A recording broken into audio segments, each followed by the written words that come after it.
بانی پاکستان قائد اعظم محمد علی جناح کا 147واں یوم پیدائش آج روایتی عزت و احترام اور ملی جوش و جذبے کے ساتھ منایا جا رہا ہے۔ بانی پاکستان محمد علی جناح نے کشمیر کو پاکستان کی شہرک قرار دیا تھا اور اسے بھارتی تسلط سے آزاد کرانے کے لیے ٹھوس کوششیں کی۔ قائد اعظم محمد علی جناح نے اپنی زندگی میں جموں کشمیر کے متعدد دورے بھی کیے جو ان کی کشمیر اور اس کی عوام کے ساتھ گہری وابستگی کا اظہار ہے۔ قائد اعظم نے نہ صرف پاکستان کی آزادی سے پہلے ہی کشمیریوں کے کاز کی حمایت کی تھی بلکہ بھارتی قبضے سے نجات کے لیے وہ کسی بھی حد تک جانے کے لیے تیار تھے۔ ان کی شدید خواہش تھی کہ ان کی زندگی میں ہی کشمیری مسلمانوں کو انصاف مل سکے۔ قائد اعظم نے درست نشاندہی کی تھی کہ مسلمانوں کو برصغیر میں اپنے مستقبل کو محفوظ بنانے کے لیے ایک الگ ریاست کی ضرورت ہے۔ جموں کشمیر کی خصوصی حیثیت سے متعلق آرٹیکل 370 کی منسوخی کے فیصلے نے بھی اس بات کی تصدیق کی ہے۔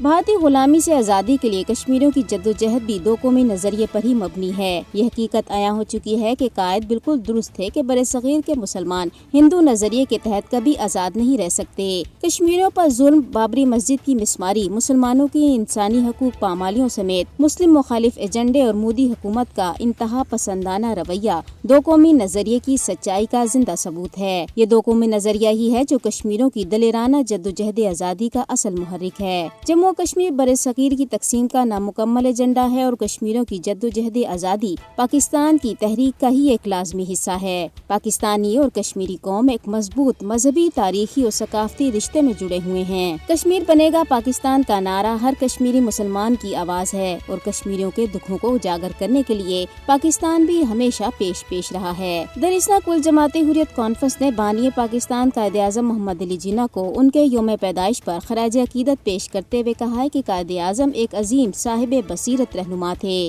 کشمیری عوام کو قائد اعظم محمد علی جناح اور پاکستان سے بے پناہ محبت ہے اور وہ سمجھتے ہیں کہ پاکستان تبھی مکمل ہوگا جب کشمیر بھارت کی غلامی سے آزاد ہو کر اس کا حصہ بنے گا۔